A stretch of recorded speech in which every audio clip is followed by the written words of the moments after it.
শীতের সময় যদি সবজি খিচুড়িটা আপনারা না খান, আপনাদের শীত উদযাপন কিন্তু একটু অসম্পূর্ণই থেকে যাবে।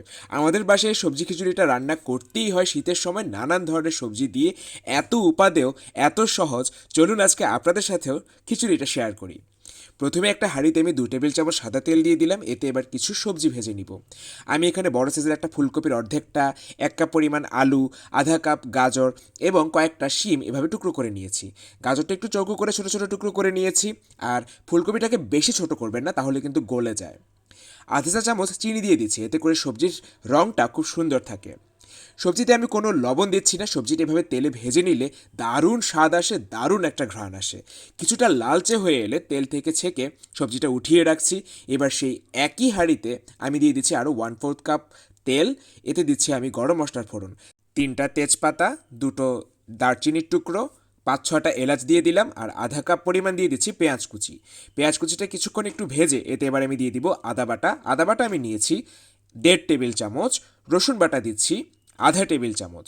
1 চা চামচ দিয়ে দিলাম লাল মরিচ গুঁড়ো, আর আধা চা চামচ দিচ্ছি হলুদ গুঁড়ো। হলুদটা অল্প দিচ্ছি, আমি সবজির যে আসল রঙটা সেটা রাখতে চাচ্ছি। 1 চা চামচ দিচ্ছি জিরে গুঁড়ো এবং 1 চা চামচ দিয়ে দিচ্ছি ধনিয়া গুঁড়ো। এবার ভালোভাবে মশলাটা কষিয়ে নিব, সামান্য পানি দিয়ে দিচ্ছি। মশলা থেকে কাঁচা ভাব গিয়ে তেল ছেড়ে আসা পর্যন্ত মশলাটাকে ভালো করে কষিয়ে নিচ্ছি। মশলা কষিয়ে এলেতে আমি দিয়ে দিচ্ছি পোলাও চাল।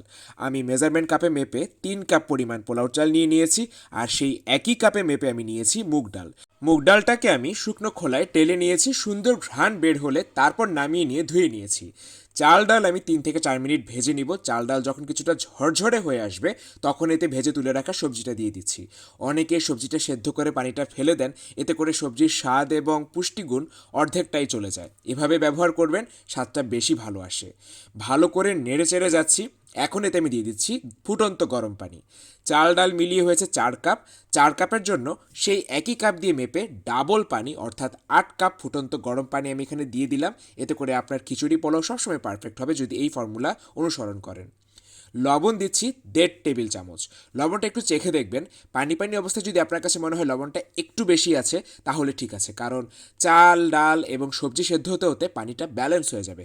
এই পর্যায়ে ব্যালেন্সড মনে হলে চাল ডাল সেদ্ধ হলে কিন্তু লবণ কম হয়ে যাবে। পানিটা যখন চালের গায়ে গায়ে চলে আসবে তখন এতে দিয়ে দিচ্ছি 1 কাপ পরিমাণ মটরশুঁটি, আধা কাপ পরিমাণ দিয়ে দিচ্ছি পেঁয়াজ পাতা কুচি। এগুলো শীতকালে হাতের কাছে থাকে, দিলে দারুণ স্বাদ আসে, দেখতেও সুন্দর লাগে। আলতো হাতে নেড়ে চেড়ে যাচ্ছি। চুলোর আঁচটা এখন আমি কমিয়ে দিব, একদম নিভু নিভু করে দিব। এবং এতে আমি এবার দিয়ে দিচ্ছি কয়েকটা কাঁচা পাকা মরিচ। মরিচের সংখ্যা আপনারা আরও বাড়িয়েও কমিয়ে নিতে পারেন। এতে এবার আমি আরও দিব 1 মুঠো পরিমাণ পেঁয়াজ বেরেস্তা, যেটা স্বাদটা খুব ভালো করে। এবার একটা ঢাকনা দিয়ে ঢেকে নিভু নিভু আছে ঠিক 20 মিনিটের জন্য ঢেকে রাখবো। 20 মিনিটে একবারও ঢাকনা খুলবো না। 20 মিনিট পর ঢাকনা খুলতে পুরো বাড়িতে জানান হয়ে যাবে যে আপনি একটা দারুণ স্বাদের সবজি খিচুড়ি রান্না করে ফেলেছেন। চাল ডাল একদম সুসিদ্ধ, সবজিটাও সুসিদ্ধ, কিন্তু একটা সবজিও ভেঙে যায়নি। এতে এবার আমি আরও যুক্ত করছি ফ্রেশ দেশি ধনিয়া পাতা কুচি। এটা শেষে দিলে এর ঘ্রাণটা বেশি ভালো আসে। 3 টেবিল চামচের মতন দিয়ে দিচ্ছি সর্ষের তেল। আপনারা ঘি দিতে পারেন, তবে শীতের সময় সবজির সাথে সর্ষের তেলটা আমার কাছে বেশি ভালো লাগে। এই খিচুড়িটা খালি খালি খেয়ে নেওয়া যায়, এটা এত সুস্বাদু হয়। এটা কিন্তু টিফিনেও খুব ভালো যায়। চাইলে আপনারা এর সাথে বিফ কষা, মাটন কষা, চিকেন কষা ব্যবহার করতেই পারেন। তো খিচুড়িটা উপভোগ করুন। ধন্যবাদ।